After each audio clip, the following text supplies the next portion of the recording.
Thank you for coming, folks. I really appreciate that. My name's Anthony Salazar. Good morning, and I am the postdoc and graduate student services specialist here with the College of the Environment. Thank you all for being here with us this morning. I'm sure we're going to learn a great deal from our special guests, Dr. Sarah Converse and Dr. Mark Scheuerell. Before we get into the program, I just want to go over a few housekeeping items. First, this is a webinar, and webinars are slightly different than Zoom meetings. If you're joining in as attendee, you do not have video or audio sharing. Also, please be sure to click on the Q&A at the bottom of your screen for direct questions to panelists. Feel free to submit your questions at any time, beginning now. And for technical questions, please use the chat function at the bottom of your screen. It looks like we have just about 34, probably climbing, folks who are with us here today. Let's see. Also, it's my great pleasure to introduce our guests, Sarah Converse. Sarah Converse is an associate professor in the School of Environmental and Forest Resources with a joint appointment in the School of Aquatic and Fisheries Sciences. She is also the unit leader for the Washington Cooperative Fish and Wildlife Research Unit. Sarah's research group develops quantitative methods for monitoring and modeling for populations, particularly endangered populations. They also work closely with population managers using their models and decision analytical approaches to support decisions in the face of uncertainty and complex and conflicting social values. So Sarah and her team study a wide variety of taxa, including marine and terrestrial birds, marine and terrestrial mammals, reptiles, amphibians, and fish. Currently, Sarah is working with collaborators in North America, Europe, New Zealand, French Polynesia, and the Arctic, with a special work in Washington State. Mark Scheuerell is an associate professor in the School of Aquatic and Fisheries Sciences and applied ecologist who integrates different data sources and analytical methods to study a variety of problems related to the conservation and management of aquatic resources, particularly along the west coast of North America. He collaborates closely with partners from tribal, government, and academic institutions in identifying and conducting research projects. He is also dedicated to conducting open and reproducible science. Much of Mark's research focuses on the development and application of statistical methods for analyzing temporal and spatial data. Examples of recent projects include integrated population models for Pacific salmon, evaluation of the risks and rewards of ecological portfolios, and assessing the effects of large-scale disturbances from natural and anthropogenic causes. And with that, I will turn it over to Mark and Sarah, and I'll be in the background to monitor questions. So take it away. Thanks, Anthony. Thanks, everyone, for being here this morning. I'm gonna try to share my screen, and hopefully you'll all tell me that it looks okay. Hopefully you're seeing a presentation now.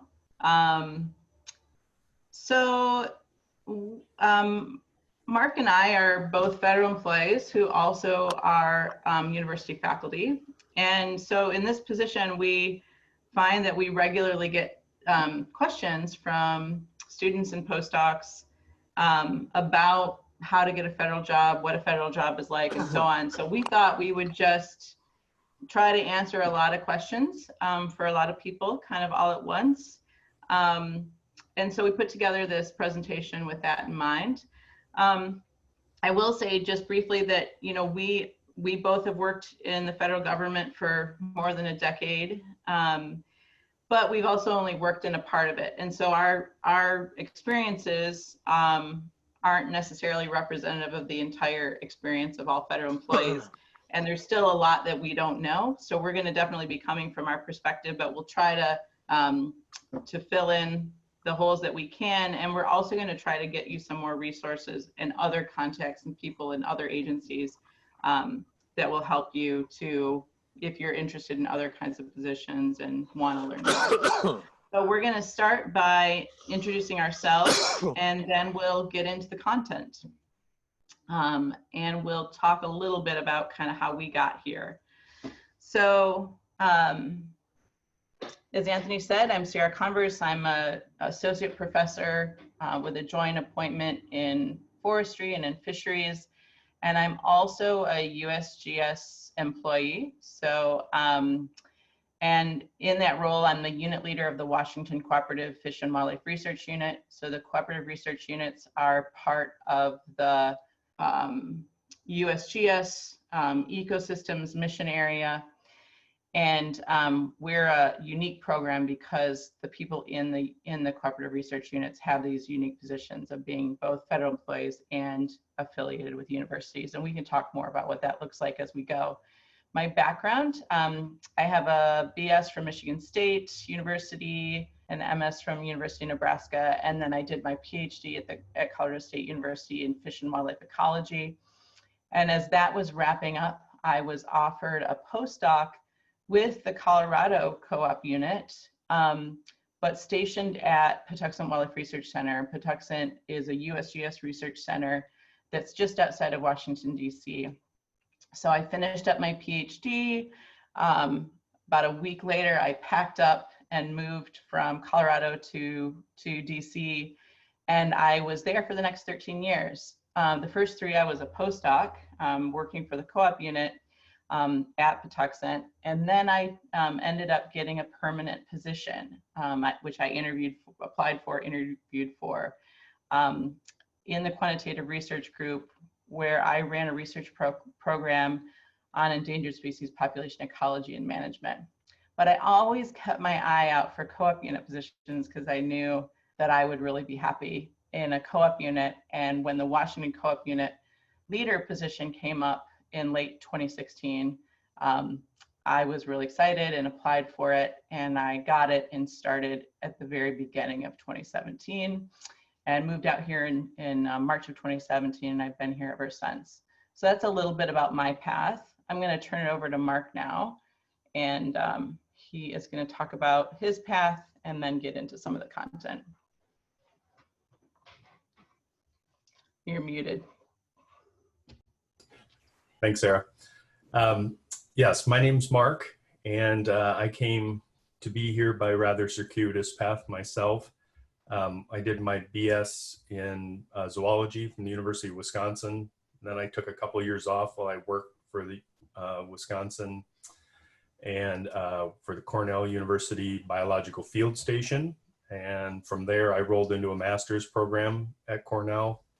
And then I took a couple of years off when I was actually a wildlife biologist down in Florida. I worked on birds, and then moved out to Washington to start my PhD in the zoology program. That was back in '97, and I have been here ever since. So I get to lovingly talk about the turn of the century. After finishing my PhD, I started into a postdoc at the UW School of Aquatic and Fishery Sciences, and I was in that position for about 6 months, and a position came open at NOAA's Northwest Fisheries Science Center. And my postdoc supervisor at the time said, you know what, you should really apply for this. And I said, well, I'm not really sure that's a job I want forever. And he said, doesn't matter, it's good experience, you should do it. So I applied and interviewed and was offered the position, and was there for a little while thinking that this isn't really where I wanted to be. And 16 years later, I was still there.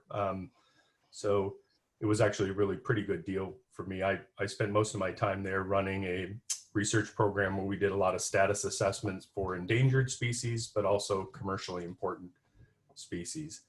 And then this last year, it's about a little over a year ago, I started here as the assistant unit leader working with Sarah at UW.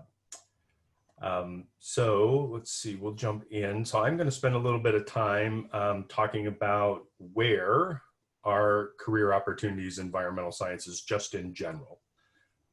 Most of you probably have a pretty good idea about what it's like to be an academic doing environmental science work. If and when you finish and move on to other things, you would have options to work at a large research-focused school such as the UW, or you might be interested in smaller teaching-focused schools, somewhere like the Evergreen State College, where my brother is a professor. And then the really sort of the other important thing to consider if you're thinking about academic jobs are public versus private. Those two different types of universities tend to have and different ways of going about things, different support for their people, et cetera. Next. There's another large portion of environmental sciences that's conducted in the private sector. And those generally fall into sort of three classes. You could consider yourself consultants, and certainly a lot of people from UW have gone on to pursue careers in consulting, and they generally tend to work for themselves, which affords you a lot of freedom to do what you want, when you want, but you also have to be willing to probably not have any income for close to a year while you wait for contracts to come in. Other people go and work for larger consulting companies like CH2M Hill or something like that. Then the other options would be in larger organizations. Those could be nonprofit, such as the Puget Sound Restoration Fund or the Nature Conservancy, or you might even consider for-profit companies like Amazon or Disney, for instance, as a fairly large environmental sciences group. Next. And then lastly, this is sort of where we're going to focus today. There are quite a few opportunities working for Native American tribes or First Nations. Almost all of them have some sort of natural resources group. Certainly state and municipal governments have a lot of environmental sciences groups here in Washington State. We've got 3 state agencies. King County has a number, the city of Seattle does. And then of course, the federal government, and that's really going to be our focus for the next hour or so.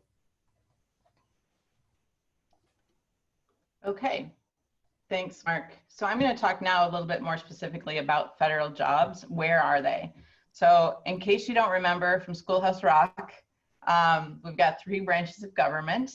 I'm going to entirely be talking about this middle branch, the executive branch, right? So there are a few people who have environmental science background who work in the legislative branch, who work in Congress in sort of specialized positions with natural resources committees and so on, but relatively few kinds of jobs there. And I would say even fewer probably in the judicial branch. The vast majority of federal jobs are in the executive branch. So that's what I'm going to be talking about. So obviously president, vice president, cabinet, and then Mark and I are way, way, way down here off the screen, about 6 levels below the cabinet, something like that. And that's where we're going to talk about kind of those jobs sort of at that level rather than sort of executive jobs in the government. So where are these jobs? Well, I'm going to start first by talking about sort of department level bureaus, and then I'll talk a little bit about sort of independent agencies. So one of the big employers in environmental science, not surprisingly, is the Department of the Interior. And there are 2 different kinds of bureaus in the Department of Interior. There's the Research Bureau, which is USGS. So USGS's mission is basically providing science support for the rest of the bureaus in the Department of Interior and then beyond. And that's the agency that Mark and I work for, USGS. But then of course, a lot of the management bureaus that have management responsibility within Department of Interior, Fish and Wildlife Service, National Park Service, Bureau of Reclamation, Bureau of Land Management, Bureau of Ocean and Energy Management. Those are agencies that employ a lot of different environmental sciences and different scientists in different kinds of jobs. The Department of Agriculture is really big. So in particular, the U.S. Forest Service is a large employer, but also some other things that you might not think of. The Animal Plant and Health Inspection Service employs a lot of environmental scientists. The Natural Resources Conservation Service employs a lot. And then the next department to think about is the Department of Commerce. And a lot of people around here are familiar with it because we have 2 very large NOAA research facilities right here in Seattle. So NOAA is part of the Department of Commerce.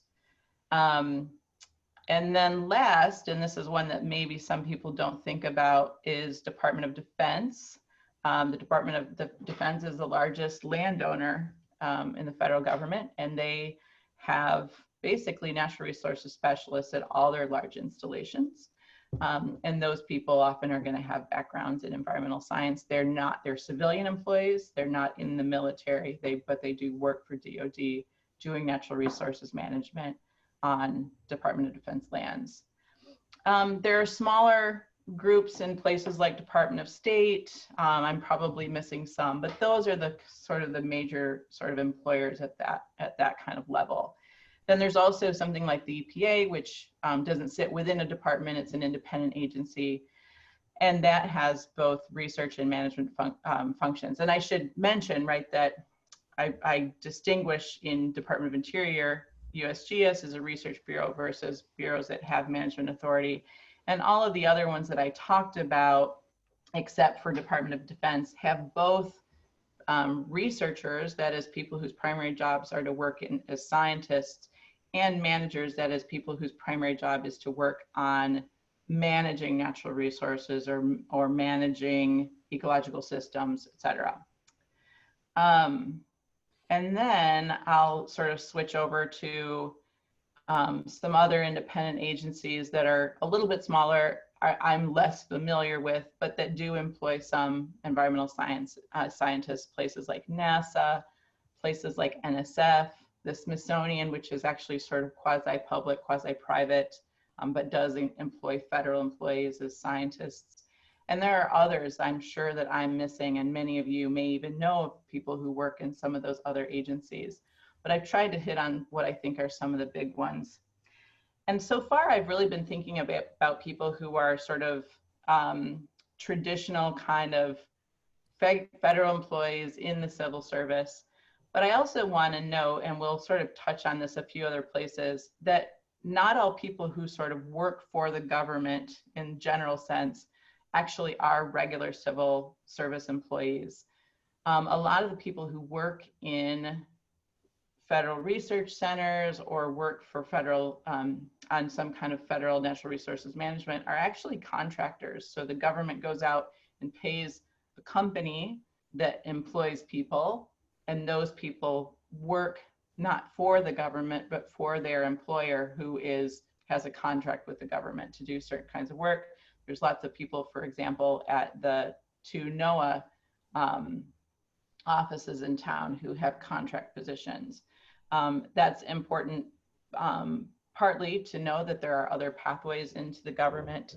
And those positions are going to be a little bit different than the ones that Mark and I particularly focus on today in terms of the pathways to get there, how you get those jobs, what those jobs are like, but be aware that they're out there. And then also recognize that there are other kinds of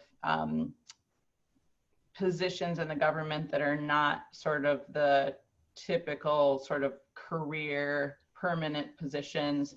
There are postdoc positions that are federal employees, but hired as postdocs under particular kinds of programs. There are term positions.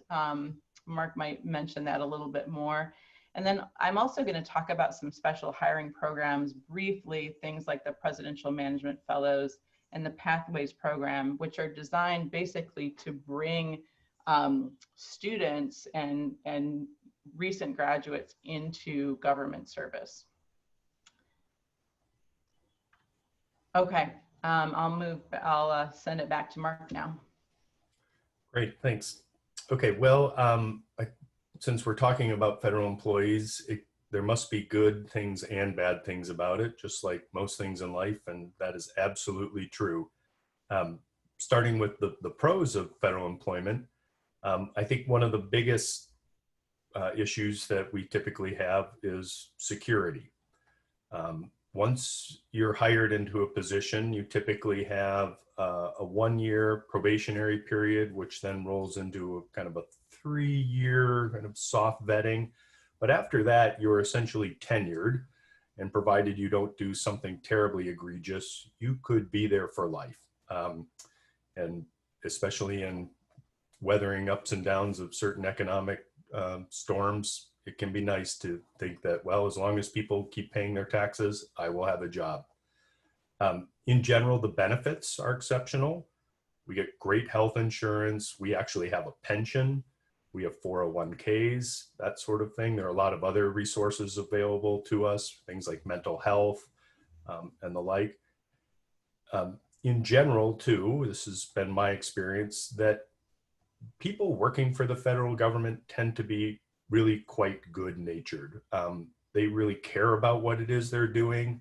They tend to have high ethical standards.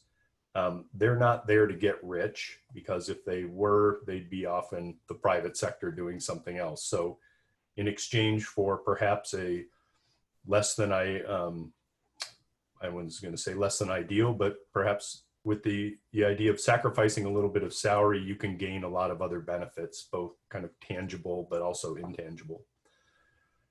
Okay, so it's a great place to be, undoubtedly. That said, there are some kind of cons which can kind of become a little prickly, especially if you're coming out of an academic environment where you've had immense amount of freedom to do whatever you want, wherever you want, that sort of thing. However, you land in a federal position and the structure is much more rigorous.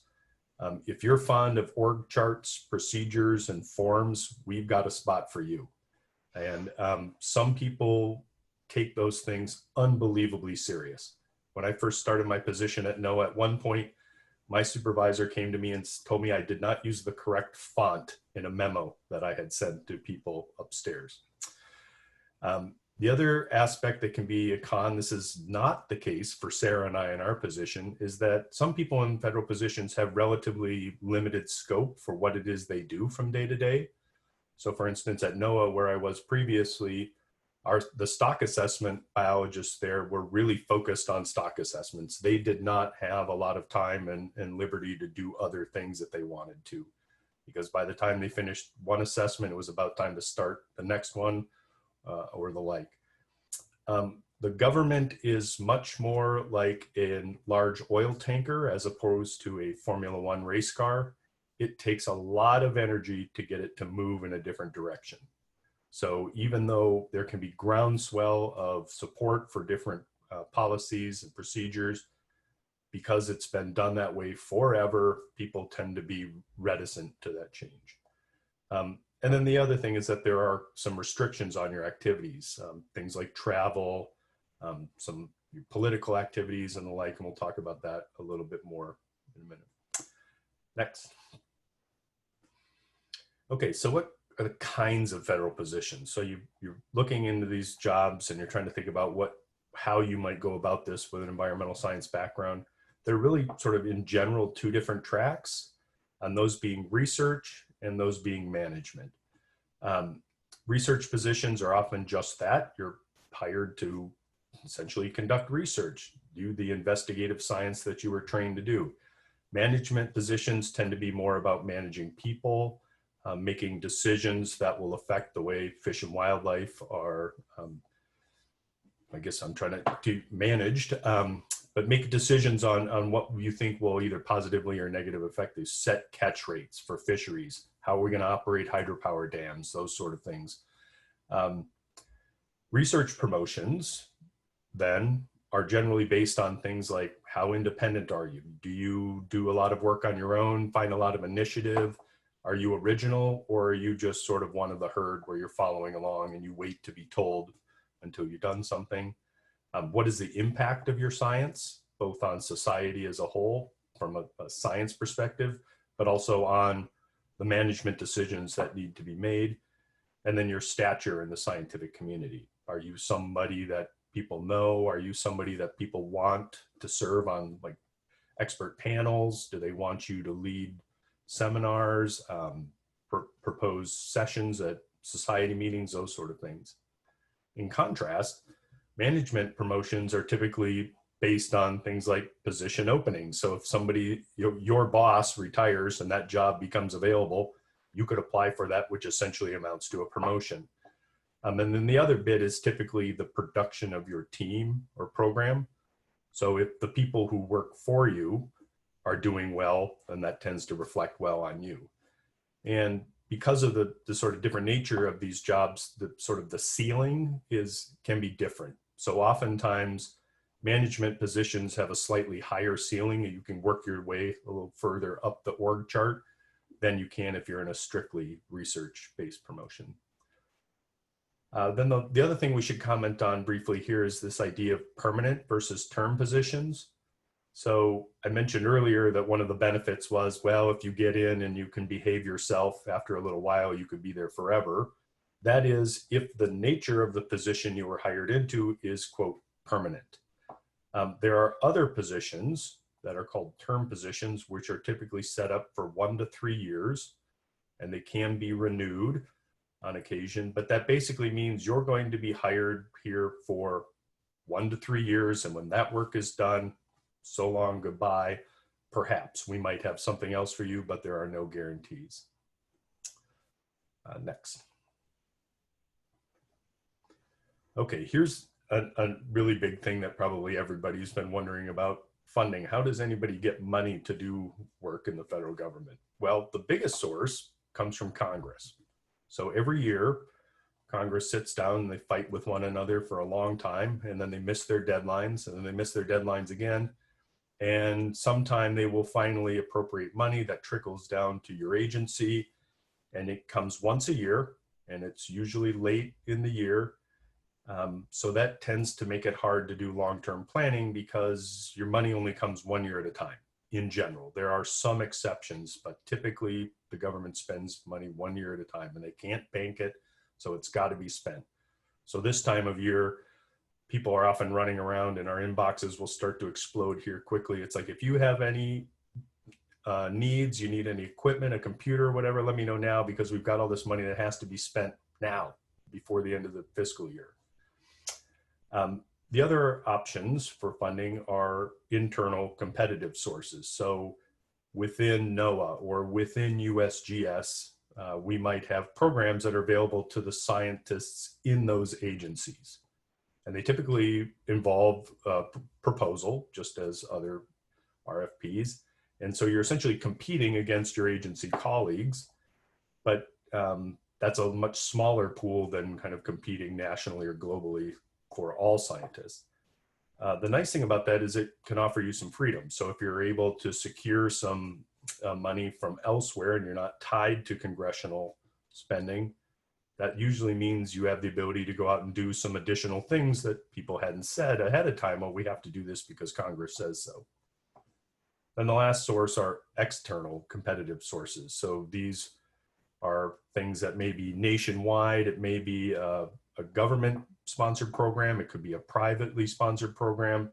And you submit a grant proposal along with academics and other people from agencies, et cetera, compete against those. And same thing, if you're able to land those funds, then that often affords you some additional freedom to conduct the research that you're most interested in, assuming that, again, it falls under sort of the mission of your agency.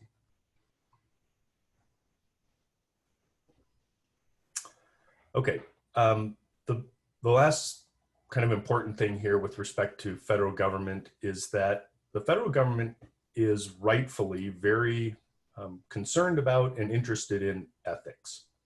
So they want to ensure that people that are working for the government recognize that you are a civil servant. That is, you work for the taxpayers, okay? You don't work for yourself. You don't really work for your boss. You don't even work for people at the top of the pile in the building you're in. So that means you're sort of expected to think about your position as though you are just another taxpayer. And that means you should really be thinking about doing what's best for everyone. You should be fiscally conservative. You should not be wasting your time in idle willfulness sort of thing.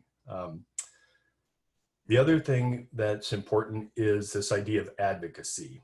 And optics matter such that even if there's a perceived conflict of interest, this can get you in a lot of trouble.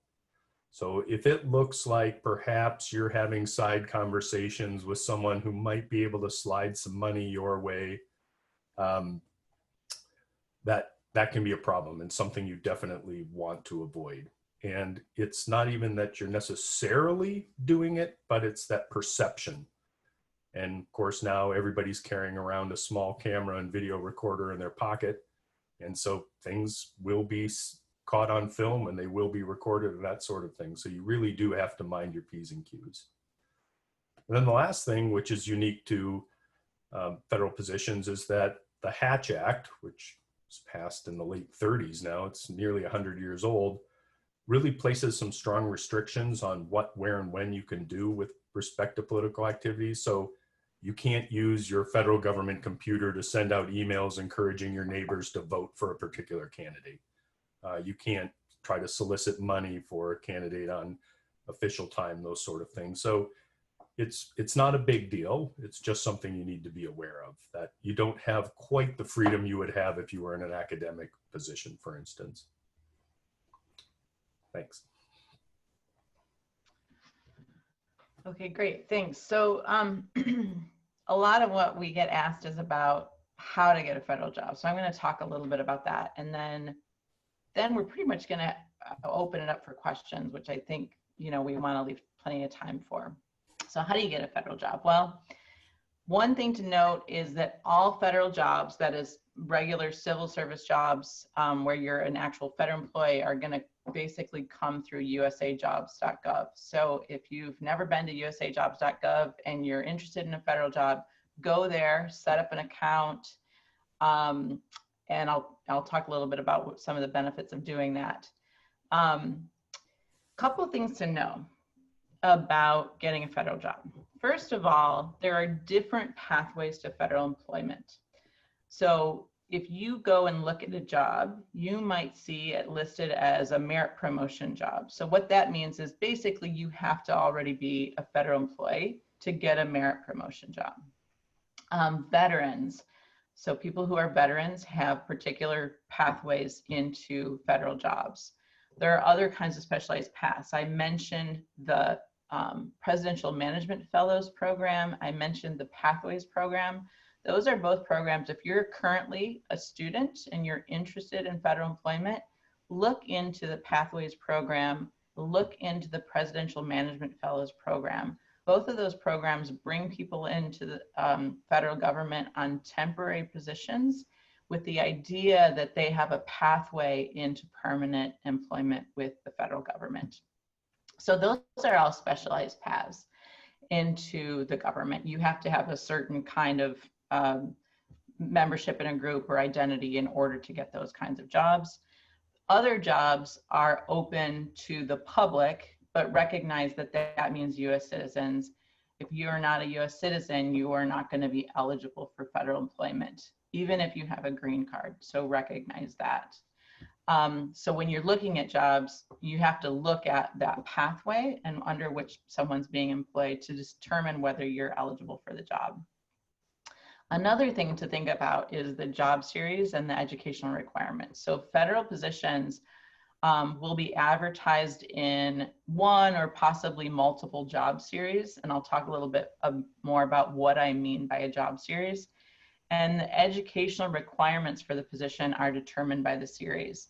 So if you have those educational requirements, you're eligible for that job. If you don't have those educational requirements, you're not eligible for that job. So it's much more structured than it would be sort of in the private sector or in an academic position. You either have the eligibility or you don't have the eligibility, depending on your education.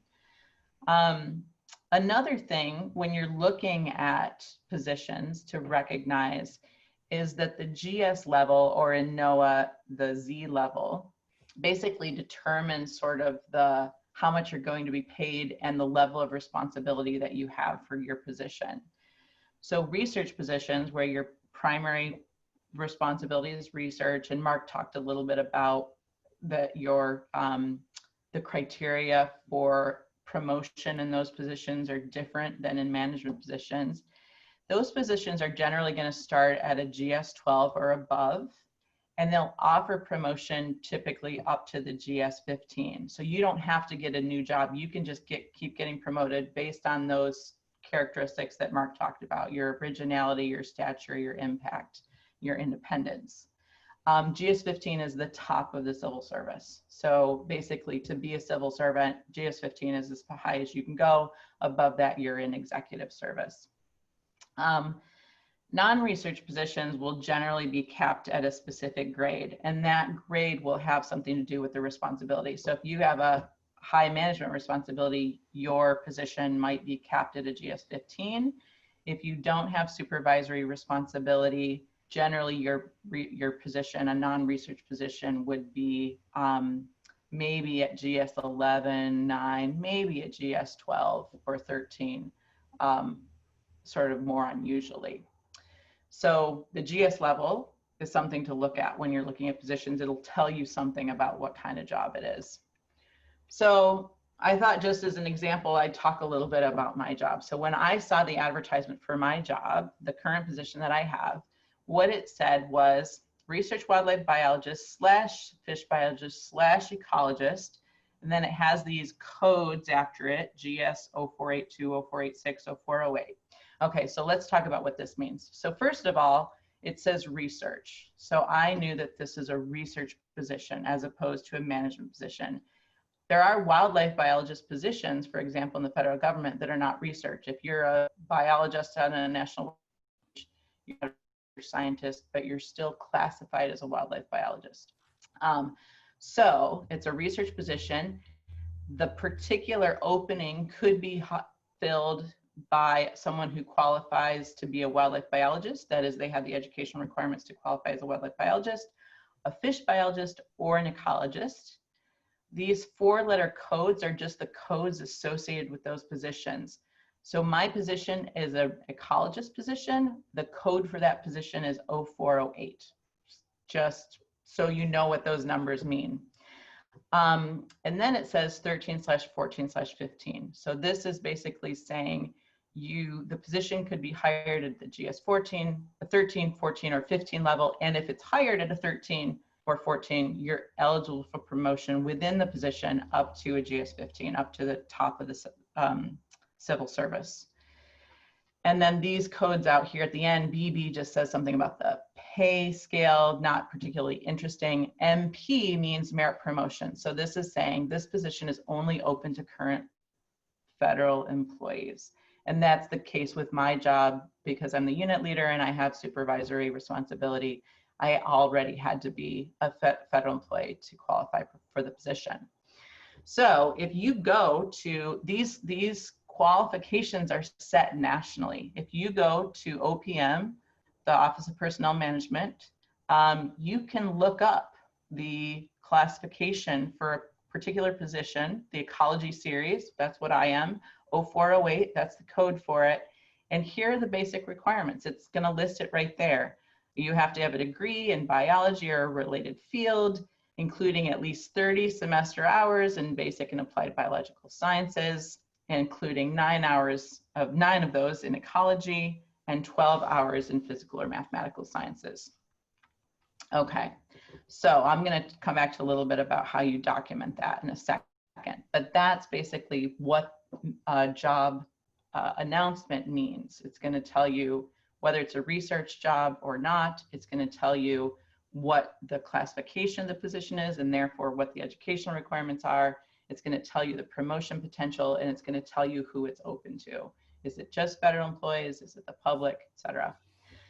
Okay, so a few last things we wanted to say, sort of some tips. So I mentioned that all of these jobs come from USA Jobs. So go, if you're interested, doesn't hurt to do it even now to just start to keep a look at what's out there. Go to USA Jobs and set up an account and go and do a search for the kinds of jobs that interest you.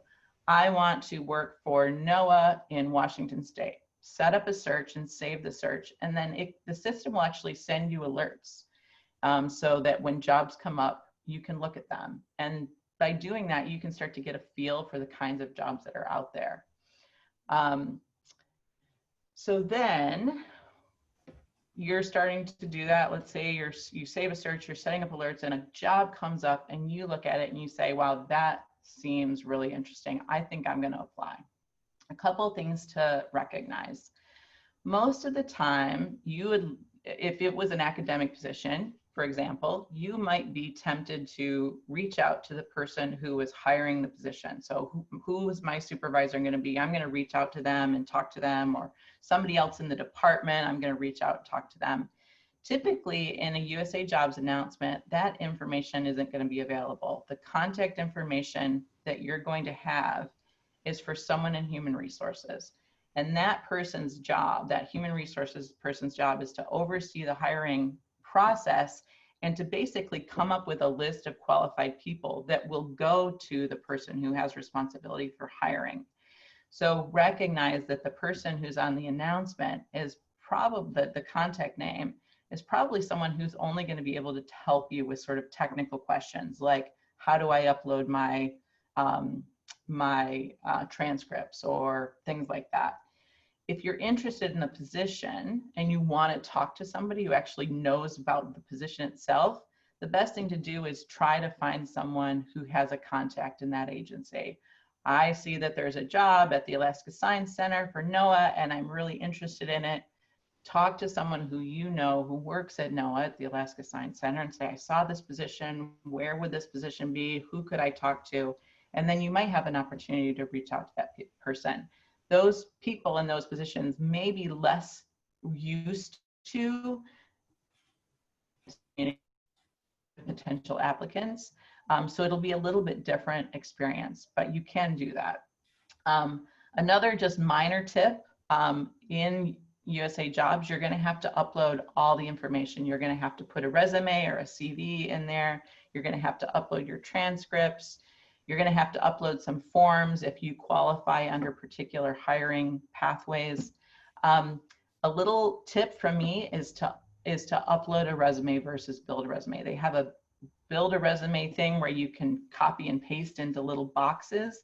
And what I've seen when I've seen what comes out the other side is that it doesn't look very good, and you wouldn't want to see someone looking at a CV that was formatted in that way. So I would recommend uploading a resume, but I'd also recommend going through the build a resume steps, because it'll give you a sense of what information might be expected on your resume or on your CV. So you might walk through that and sort of see what they're expecting. Typically for jobs, they're not going to request a letter, but you can upload additional documents. And so I really recommend to people that they write a 1 or 2 page cover letter. And it's another way for the hiring official to get a sense of who you are. I think it can be a nice thing to do. So you do have that opportunity, but it typically won't be requested. And my last tip is document everything. Take nothing for granted. So I said there are some requirements for the position, right? Education, a degree, certain things like that. Don't ever assume that someone is going to understand whether you meet those. I tell people to imagine federal hiring, human resources is sort of a defensive line in a football team, and they're basically trying to keep you from getting past them. That's probably a little bit of an exaggeration, but not entirely. So think about that and make sure that you document everything. So for example, one of the things that I do and I recommend to people is to document how I meet the educational requirements really carefully. So I would have a list of coursework that documents how I fulfill the requirements for the position. So basic requirements, I have a biology degree, I list my degrees. Here are the educational requirements. I'm going to put tables down that list how I meet those educational requirements. It says I need 30 hours in basic and applied biological sciences. Well, guess what? I've got 73. So probably human resources is not going to put up those roadblocks for me because I've documented it. I'm also going to have transcripts that back up this documentation, but this is just a way so that if someone sees forest vegetation and they don't know that that's actually qualifies, say, as a botany course, I've been able to document that, for example. Okay, so closing thoughts. I would say in general, the experiences that people have as federal employees are very diverse, probably more diverse than people have as sort of faculty members in universities. So really think about talking to people about their jobs. Reach out to people who you've heard about, who have different kinds of federal jobs, and ask them to talk to you. Most of them are going to be willing to do that. If you're interested in federal jobs, be aware that there are a variety of hiring paths. So I mentioned the Presidential Management Fellowship Program. I mentioned the Pathways Program. If you're a current student, look into those if you're interested, because they offer a pathway into federal employment. There are also term positions or postdocs, which don't necessarily offer a formal pathway, but do sort of informally offer a pathway into the government because people get to know you in agencies, and when a permanent position opens up, they might be more likely to turn to you. And the same is true with contract positions. I know lots of people who started out as postdocs or contract positions who ended up as permanent federal employees. And then last, I guess I'll just say, and kind of echoing back to some of the things that Mark talked about, you do have to, as a federal employee, be prepared to accept some frustrating bureaucratic realities, but then recognize that there are going to be lots of benefits as well. That is the end of our presentation. So we did want to leave lots of time for questions, and I'm at least happy to stay on past 10 o'clock because I realize we don't have as much time as I hoped. So I think what I'll do is I'll stop sharing, and then we can go to questions, which we already have some. Sarah, did you want to go to the questions that we received beforehand first? Yeah, absolutely. We did get a few questions to start with, sort of before the webinar. Mark, do you want to just sort of take these in turn? Sure. So the first question we got was, what are the federal job opportunities for students that receive a master's versus a PhD? So again, recognize that there are two pathways, right? There are research positions, which are promotion and sort of the evaluation and the classification position is based on your research productivity and your stature, et cetera. And then there are management positions where you're either managing people, making decisions about natural resource management or environmental management. So there's two different tracks. If you're in the research track, if you're interested in research positions, as a master's student, person with a master's degree, you would be in a position to be supporting a research program, but not leading one. And those positions would probably be at the GS9 or GS11 level, and they would probably not offer promotion beyond that level.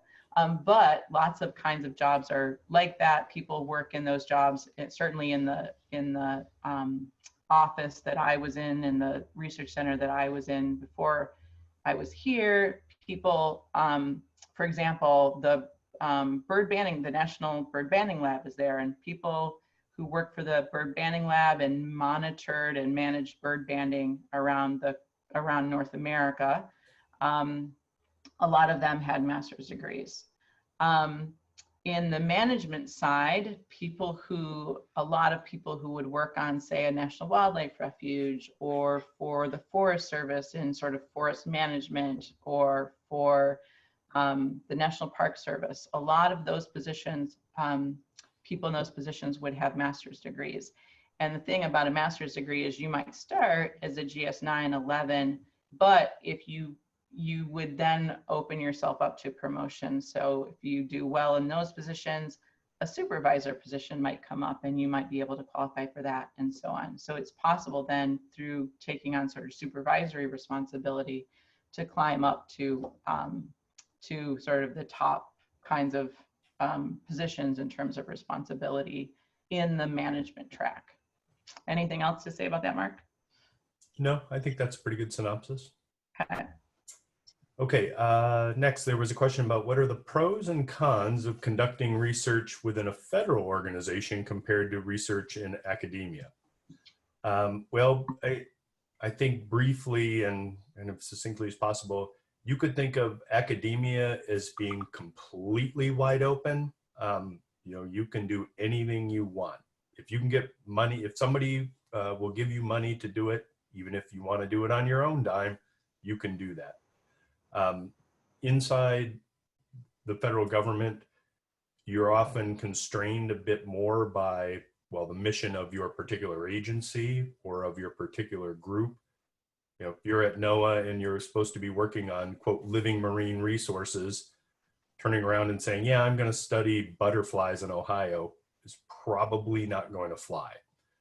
Somebody will probably end up, shutting you down on that sort of thing. So but on average, there's a lot of collaborative work that goes on as well, right? Sarah and I, as feds, worked a lot with people in the private sector, with people in federal and state government, tribal organizations as well. So there definitely is a lot of crossover. It's just probably that you tend to be a little more restricted in what you can do. The next question we got is, how do the responsibilities for a position within a cooperative research unit that is within an academic institution differ from other sorts of federal positions? So Mark and I both work for the Cooperative Research Units program. There's something like 130 positions in the program around the country. 40 different universities in 38 states have cooperative research units, and most of those have 3 or 4 people in them. So we have pretty, I have to say, I think we've got it pretty great because we're able to sort of exist somewhere in between the university and the federal government, which gives us quite a lot of freedom.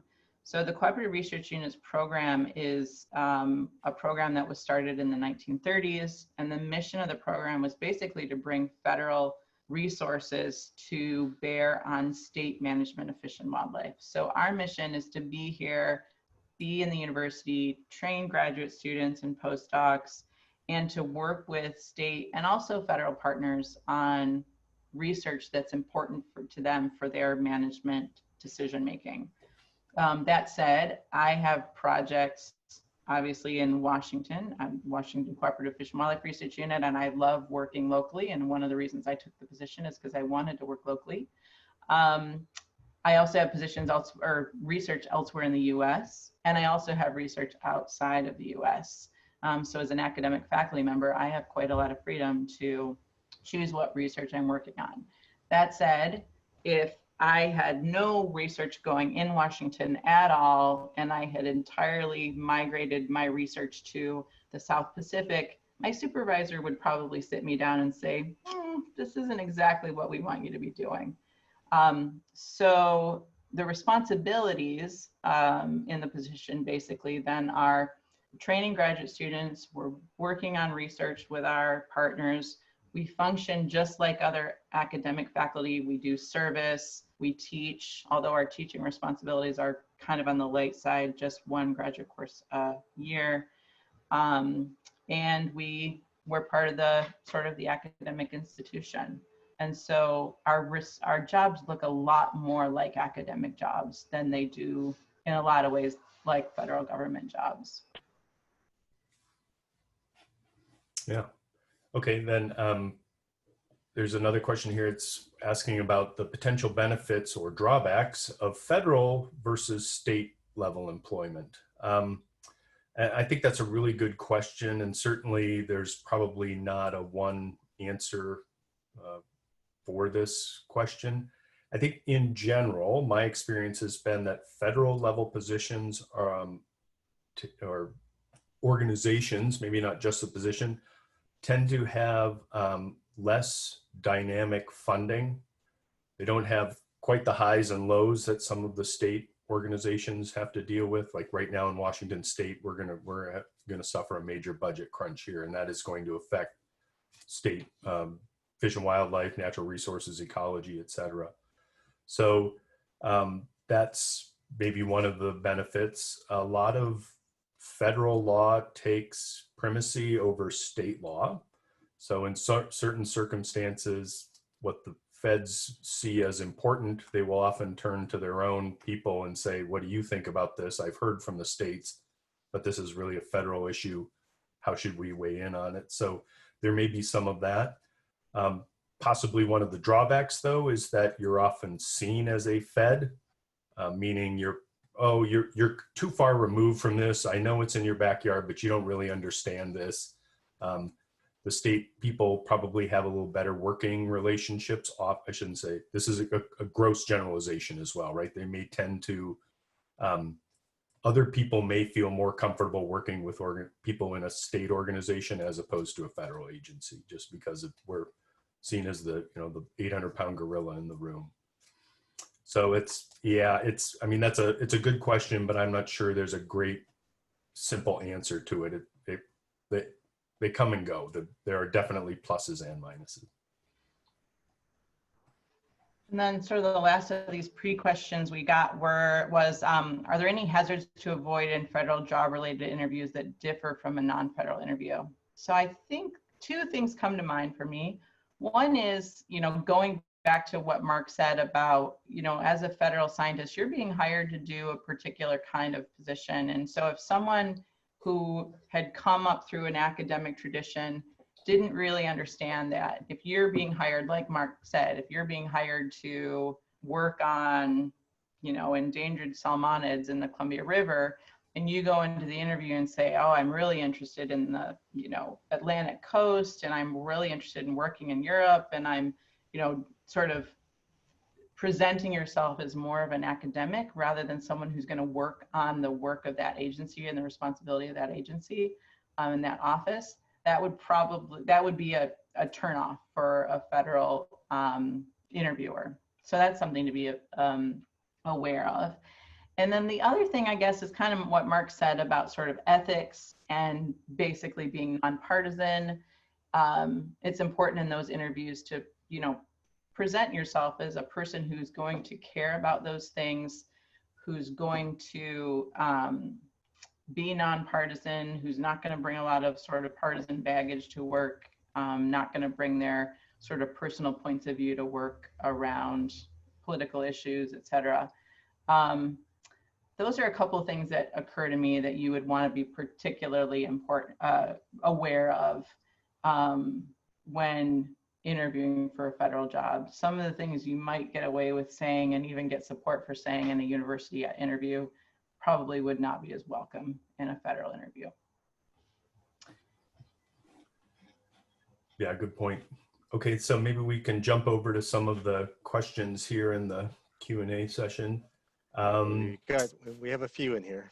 Yeah. Okay, let's see. The first one is, this floated up, I see.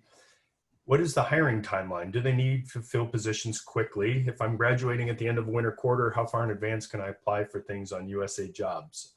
That's a really good question. There is an actual timer that gets started at some point. So there's a bunch of stuff that happens behind the scenes. You work through what the job is going to look like, and then that is pushed off to OPM, at which point they will start a timer. And the timer starts running, and Sarah can correct me, but I think it's 80 days for a lot of the positions that I'm familiar with. So that means somebody is essentially sent, okay, here's the final job ad, we're good. Okay, great, start a timer. Those people go off on vacation for a week, they come back, they sort through some of the things on their desk, they figure, oh gosh, here's a job ad I need to deal with. So by the time that ad actually hits the public, several of those 80 days have already gone by now. But then that means submissions come in, HR has to sort through those, like Sarah said, they set up their defensive line, they start throwing out things where people haven't demonstrated that they meet educational requirements, or they didn't do anything right, or they're a convicted felon, this, that, and the other. Then they have, okay, here's a list of people that are, quote, acceptable. That then gets passed back to someone like Sarah or I, and at which point we get to start saying, okay, let's start sorting out, yeah, let's interview this person. No, we don't want them, that sort of thing. Meanwhile, this clock is just ticking away. And so once you actually get an interview, then the time goes by, and once they've made a selection, you have the ability to oftentimes put that off a little ways. You don't have to start the following Monday. You can usually do some negotiations there, but it's not like in some academic environments where you'll hear somebody's like, well, I'm only half a year into this 2-year postdoc, and I've got a bunch of important work I'd like to finish. So how about if I come in a year and a half? You're probably never going to get that sort of accommodation. Yeah, Sarah, did you want to add anything there? I think the only thing is I think that timer starts once the hiring official gets the list. So basically, once it's been through the HR process and they get the list, then they basically, I think it's like 60 to 90 days. I think it might be 90 days. And it might depend on the position, but at least that's what I'm familiar with. And there's probably experiences differ and rules differ, but at least the sort of the positions I've been involved in hiring have worked like that. But I think, yeah, as a general rule, there might be some flexibility, but it's probably not going to be unlimited flexibility in when you start. they're generally not going to be interested in having you not start the position for a year or more. But it's negotiable. You can talk. You can always ask. Yep. Okay, let's see. Oh, I guess I'll handle this one from Olivia since I mentioned this. So there's questions sort of about engaging in partisan versus political activities and how might potentially your history of public advocacy affect your job prospects. You know, I mean, you can do all of that stuff. You can be, you know, fundraising on behalf of your favorite candidate and that sort of thing. You just have to do it outside of work hours, right? And you really cannot be bringing that stuff back in. You know, Sarah's kind of point about in your job interview, you know, harshing on the current administration is probably not your best tact. Having bumper stickers up in your office that, you know, support your favorite candidate, those sort of things can be seen as problematic. So it's, you know, it really is how are you behaving from 9 to 5, Monday through Friday? And if none of your outside activities infringe on that time, you're not doing it in any of that time, and it's not influencing your work or how you work with others, you know, are you the one in the break room or out in the hall always having loud conversations about this, that, and the other? That can get to be problematic. Having a history of public advocacy, I don't think that's really an issue. I mean, certainly I'm not aware of that. I mean, I suppose somebody might be doing a whole bunch of Googling and trying to figure out that, oh, I see you wrote an op-ed in the New York Times a while back that was critical of the administration. I'm not aware of those sort of things coming back to bite people. That said, we didn't talk about this too much, but any of the communications that Sarah and I have on an official basis, papers we write, talks we give, if we want to write a letter to the editor, that has to be approved by someone above us. So your activities once you're in office, yeah, you're like, well, I want to write a letter to the editor on my free time that talks about how I don't like the way BPA is running the dams on the Columbia. That might not work for you. That probably starts to sort of infringe onto your professional life and less onto your personal life. But it's really, yeah, a matter of how you're conducting yourself when you're on the job, less so than away from it. And I've just, sorry. Oh, go ahead. I was just gonna say, there are some things as a federal employee, you're not allowed to run for partisan office. So let's say you live in, you know, some town, someplace, and there's a city council and it's a partisan office. You want to run for a part-time, you know, on weekends, you're going to be on the city council and you're going to run as a Green Party candidate for city council. You can't do that. That does violate the Hatch Act. And even raising money for candidates, even though you're on your free time, there are some limitations. Certainly you can't present yourself as a federal employee. So if you're interested in being politically active and in being a federal employee, look carefully at the Hatch Act. There really are some limitations. And things like Mark mentioned, like putting bumper stickers up in your office, not only will that not endure you to management, they will come and take them down, right? That actually does violate the law. So if you are interested in being politically active and in a federal job, read the law carefully and think about whether you can accept those limits. Yep. Then there was, I saw quickly, there was a question related to, how does the culture in federal agencies change depending on who sits in the office? And I think there was one that was related to that about, well, we'll address that. There is, I don't know, Sarah may feel a little bit differently about this. There is a general sense that the influence of the mothership, meaning Washington, D.C., on federal agencies is sort of a negative exponential based on your distance from D.C.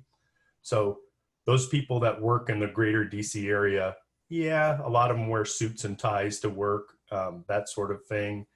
They're probably much more in tune to that. As you get further away from kind of central nervous system, things tend to get much more relaxed.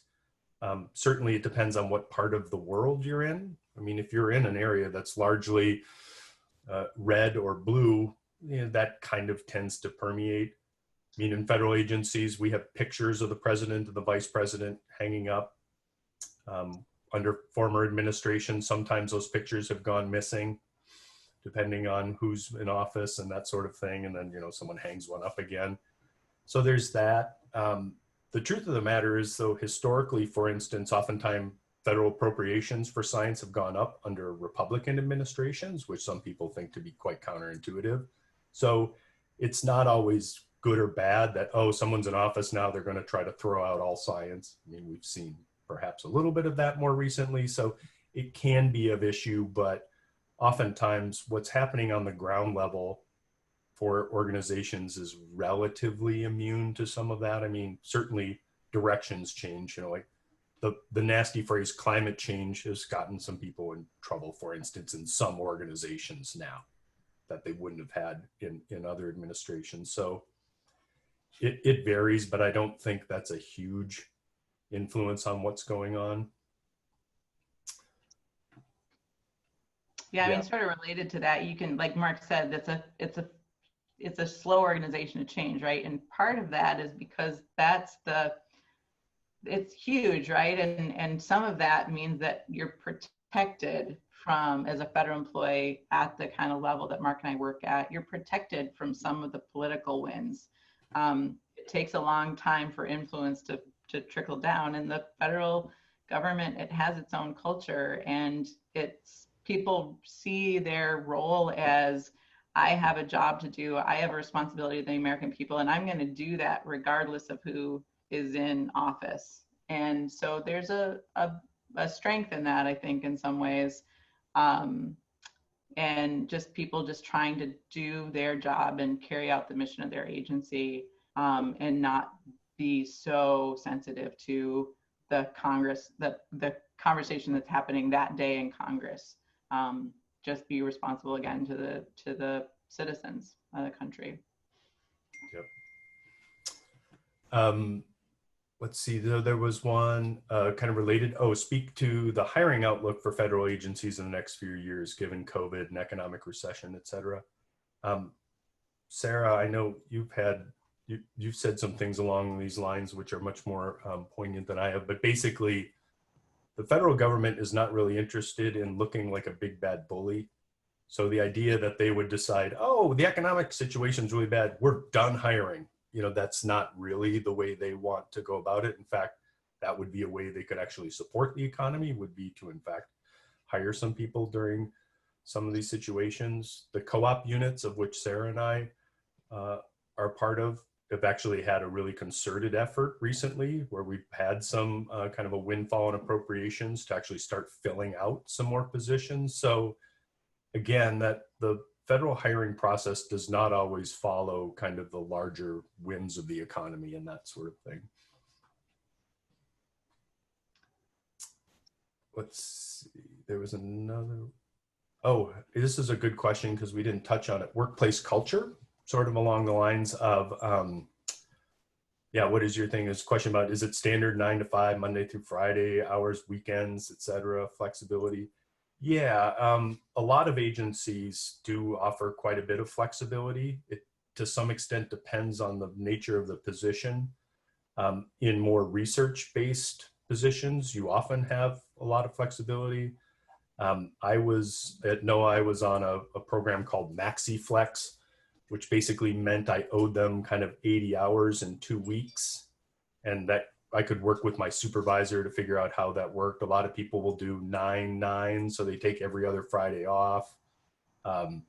There in general is a really good sense of work-life balance in the federal government, at least where we are.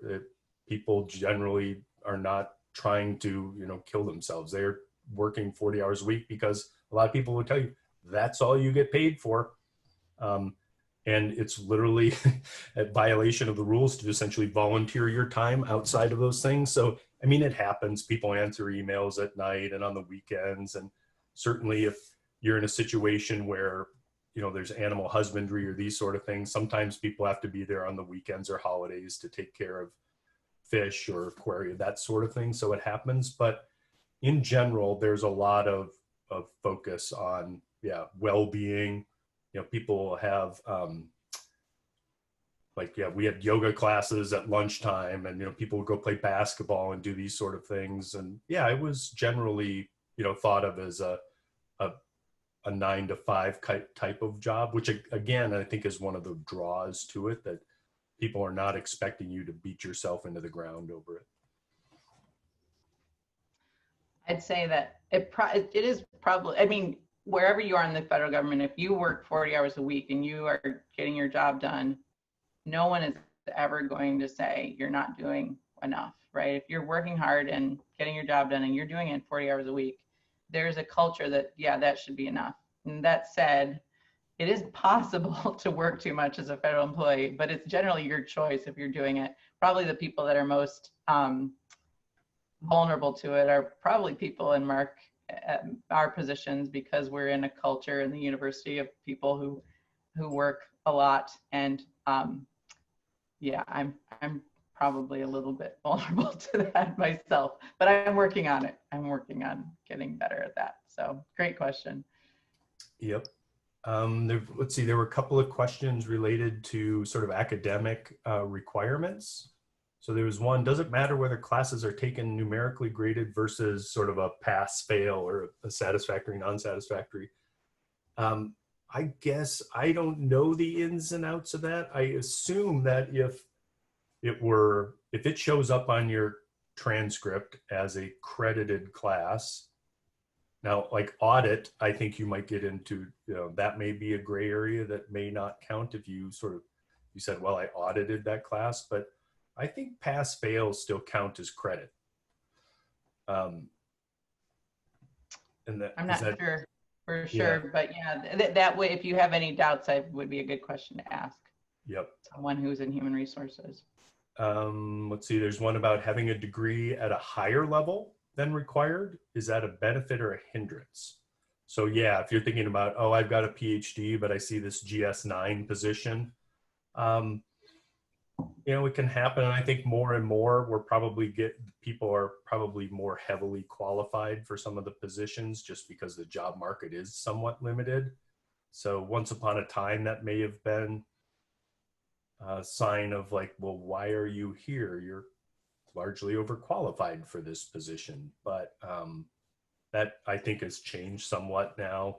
Also in general, the whole kind of workforce has shifted more toward the higher educated, right? It used to be you could have a bachelor's degree and get into a position and be there forever and have a lot of flexibility and ability to do things. But now that's more and more would require an advanced degree. Most positions don't actually have a specific degree requirement other than like they might say you have to have a degree. Mark and I are a little bit different in that we have to have a PhD because we're in a university and we have to be able to function in a university, which basically requires a PhD. But most positions don't actually have a requirement. So it's more about who are you competing against? And yeah, as Mark said, like I know refuge biologists, those positions probably are GS9s to start who have PhDs. But I also know people who are, GS15 managers who have master's degrees. So it depends on sort of where you are in your career, et cetera. Yeah. Let's see. Oh, someone's asking about is there any sense in trying to network with federal agencies in certain areas, like geographically, where you'd like to live before? And then someone's asking, well, we'll get to that first. Yes, I think that's definitely worthwhile because as I said, each agency kind of has their own culture. And then even within an agency, different science centers or regional offices vary quite a bit. And some of that depends very much on geography, because there's a lot of other aspects that go along with that, politics, culture, that sort of thing. So yeah, there are certain organizations where I think the organization in of itself looks awesome. You'd be like, oh yeah, that'd be great. And then you find out, whoa, Bemidji, Minnesota, it gets really cold there in the winter. I don't know about that. Sort of thing, or people are, yeah. So I definitely think that's worthwhile. And the same, I suppose, could be said for any type of work, right? Trying to get an idea of what the place is like before you commit to it is definitely a really good idea. And the federal government is certainly no different because, I mean, even at NOAA, for instance, the Alaska Center did things a lot differently than the Northwest Center, and they're 5 miles apart from one another, right? So it's definitely worthwhile. Then somebody else is asking, if I apply for a position without having met or talked to anyone, is there any hope of getting anywhere? Yes, actually there is. You know, especially because the first pass through goes through an HR person, and they're just you're all anonymous to them. They don't care. They just want to see, do you have the degree? Do you have the minimum number of coursework? That sort of thing. So you can certainly land on a list without having met anyone. Without having done that though, you know, if Sarah was advertising and you had never reached out to her or whatever, you would, by the same manner, look to her to be quite anonymous, right? There'd have to be something about your application that stood out. So because of that, I think, like Sarah was saying before, doing as much hand holding as you can is really important. Being able to demonstrate to people that, yeah, not only do I meet these kind of minimum HR requirements, but yes, also I'm working on this topic that's really near and dear to you, apparently, based on the job ad and that sort of thing, which is, I think somebody else had answered as well, something about, you know, should you, right here about evaluating research impact, and would you recommend applicants showcase the research in this way in a cover letter and resume? Yeah, so it's very much about that idea of self-promotion. So especially if you do anything that's sort of applied or can be kind of pitched in that manner, being able to demonstrate that in a cover letter or as part of your resume is really important. And with respect to that, I know that when Sarah was mentioning this idea about using the resume builder or doing your own, it is often a good idea to try the resume builder to see what it comes up with. Because, for instance, in a typical CV, you might just list the position, where it was, and the dates. But for the resume, they'll often do it much more along the lines of position, where, dates. Oh, and here's 2 to 3 sentences that describe what it was I did while I was there, to again offer some more insights into just that kind of hand holding, helping people understand how you relate to the position. I was also going to mention about, for Lila's question, about if you have a place that you really want to be here, you're getting a PhD, I'd really encourage people to look at the Presidential Management Fellowship program. It's competitive, but if you get in, it gives an agency a leg up in sort of offering you an initial position. And then if they want to keep you, they can hire you in a non-competitive track. And that's actually a big deal in the government, right? Because if I have someone who I want to hire at the co-op unit, we have an opening, I can't just say hire this person. There is a process, right? But if that person's been a presidential management fellow and I want to hire them, I can just point to that person and say, I want to hire this person. They've been working for us as a management fellow for the last year and a half. They're great. I want to hire them. So look into that program. If there's a particular place you want to be and you're getting a PhD, I would really recommend that. Yep. Let's see, did we get back up here? Oh, this is a good question. Is it appropriate to contact anyone if you've already applied? For example, you've been referred but haven't heard anything for a while. Sure. Yeah, absolutely. You can message those people. Sarah, you may know differently, but my understanding is you should be contacting the HR person to ask about that, not trying to contact the hiring official at the agency themselves. You could try that, but the offer won't come from them. It will come from HR essentially. So it's important that you try to deal with the HR people to the extent possible. If you know the person who's hiring, you certainly can. We're going to have an opening in the co-op unit here in Washington, here in Seattle, in the next couple months. And we've actually, the search committee has put out a pre-ad. So I basically encouraged people to contact me and talk about the position and talk about how to apply, even though the job ad will not have my name on it. It will have the HR person's name on it. So it depends a little bit on the job. If you know who that person is and they've encouraged people to reach out, or you know that you would feel comfortable contacting them, you definitely can. But the official sort of job ad will list the human resources person. And certainly, if one other point about this, if you have any technical questions, they're definitely the one that you should contact.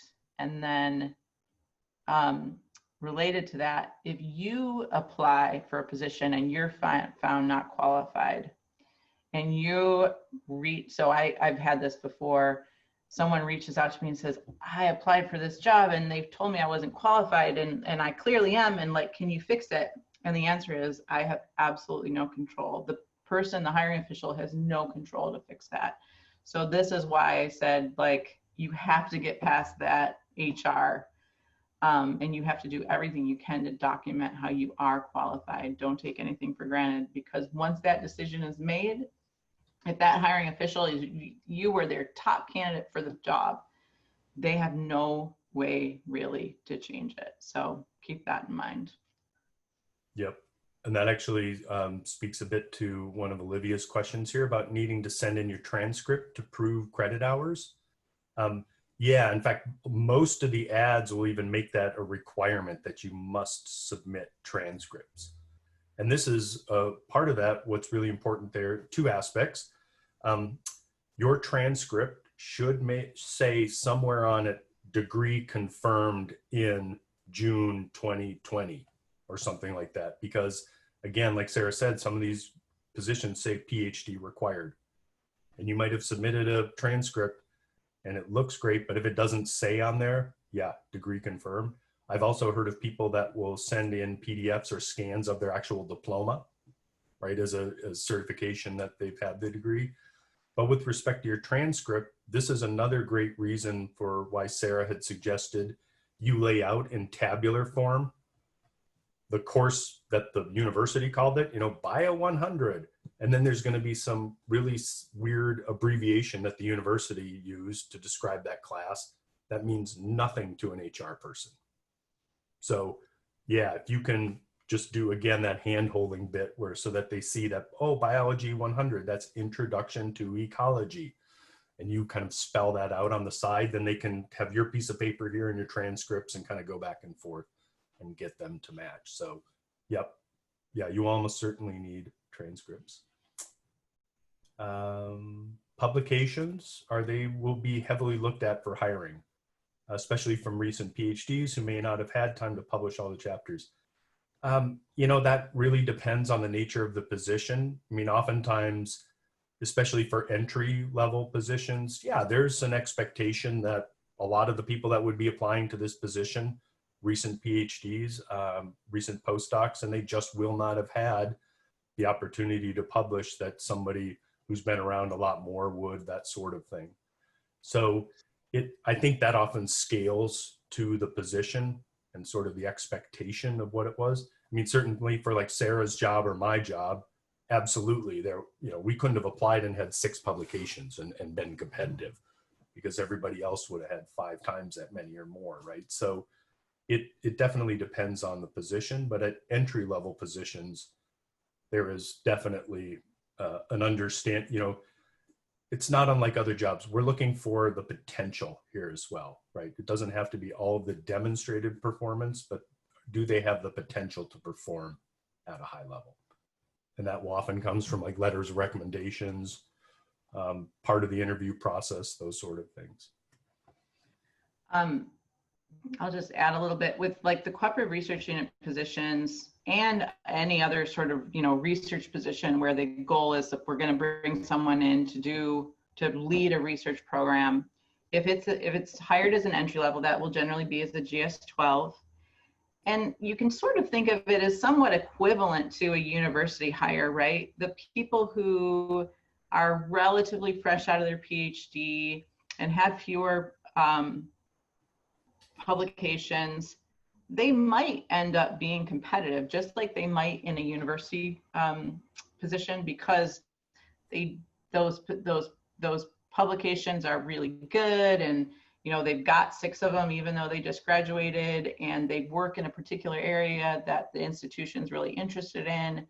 Those things can happen for sure, but it's also, you know, if you've got a year as a postdoc or 2 years and you've been able to get those papers out and you've been able to publish a little bit more, it's gonna oftentimes give you a leg up. And just like a academic position in a federal research position, part of what people are looking at is the kind of the ratio of time to productivity, right? If you've been out of your PhD for 6 years and you've got the same number of publications as someone who's been out for 2 years, right? That sort of suggests that, you know, you're a little bit slower per sort of production unit, I guess. So that obviously, you know, that will be calculated in. But for those research positions, the kind of thinking that goes into it is very much like, in general, like an academic position, but perhaps a little bit more specialized in terms of topic. You know, there's not going to be, oh, let's just get the best ecologists in the world. We don't care what they work on. It's going to be like, no, we need an ecologist who's going to work on this problem.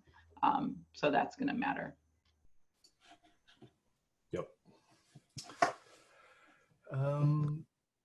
I think, Shelley, we maybe addressed your question about, yeah, showcasing your research. So yeah, to the extent that you can highlight sort of that impact of it, you know, how do they do that?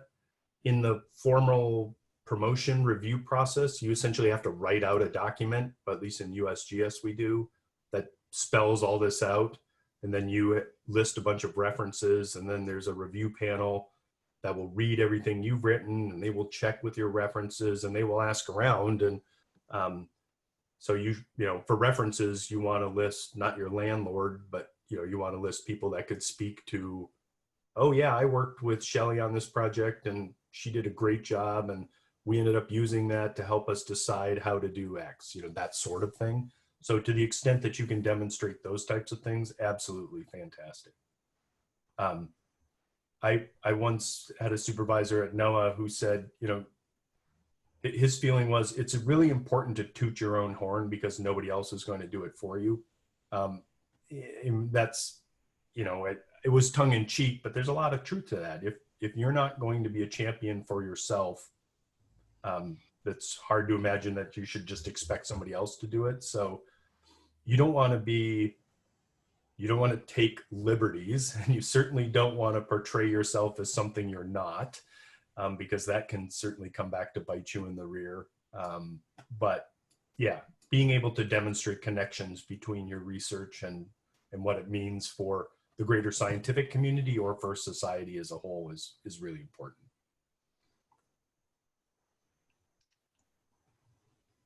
I think we're out of questions. Oh, we just got one more. Okay.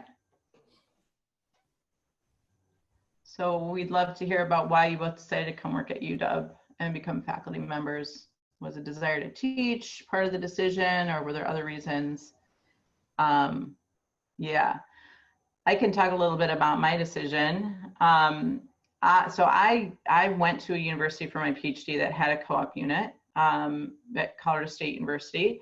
And so I was mentored by David Anderson, who was then the leader of the co-op unit in Colorado, and Ken Burnham, who was the assistant unit leader. I knew them well, and I saw what their jobs were, and I knew that this was the job I wanted because it just seemed like the best all-around deal for me. So I had that experience, and I'd seen what those positions were like. And then I went to a federal science center, and I loved my job there. I had 10 really, really happy years as running a research program there.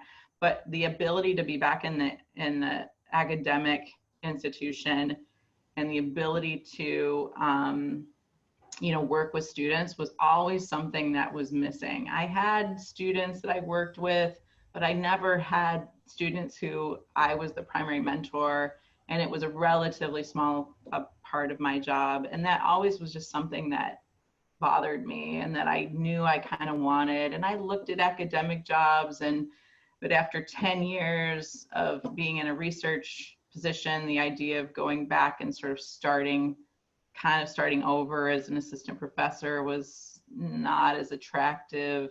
And so I was very, very much looking for a co-op unit position. And in particular, I had always wondered about the unit in Washington because I always loved Washington State. And so I actually was about to accept an interview for an academic position. And I heard and someone told me that this position was going to open. So I decided to hold out for this, and luckily it worked out for me. But yeah, I mean, it's hard to really work very closely with students in a research position where you're, at a sort of research center. Depending on where that research center is, you can to a degree, but to have my own graduate students and postdocs and so on was something that I really cared about. Yeah, I think my answer is really very similar, Helena. I was able, when I was at NOAA, we were a short walk away from UW, and I was able to do some teaching while I was there.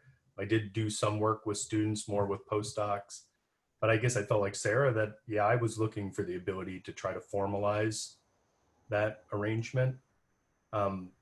Years ago, one of my mentors, Mary Ruckelshaus, had told me that she'd been given advice when she was just starting out that people thought it was important to sort of reevaluate where you are in your life, not just professionally, but personally. In this case, he was talking more professionally, and what you want to do, and to periodically go through that process and really kind of think hard, do some, introspection. Is this really what I want to do the rest of my life? Is there anything else? And for me, yeah, a lot of the stars kind of aligned. There were some other opportunities. And so I was in a position where it seemed like, yeah, I might be interested in doing something else. There's maybe some things missing that I could get elsewhere. And so same thing, I started applying, was offered a position actually at the University of Alaska, and ultimately declined that. It was before I knew I was even going to get an interview for this job, but that was just a decision I had to make. That one just didn't feel like the right match for me. And I'm happy in many ways that I didn't, because I feel really great about the position I'm in now, and very, very fortunate. As Sarah said, I think these co-op unit jobs are really, really unique across all of the government, as far as I can tell. We really do get sort of the benefits of both the academic environment and the federal service. So it's wonderful for me. But yeah, I mean, these are great questions. And I think that's something, those questions you're asking here are something you should probably continue to ask yourself moving forward, even after you get what you might think to be your dream job. Is that really what it is? So, yeah.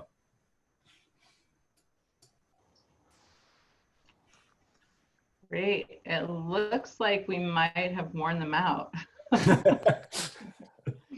Thank you so much, everyone, for being here, and for all the great questions. And obviously it went longer than we expected it to, but as you can see, we're probably happy to talk about this, and feel free to reach out.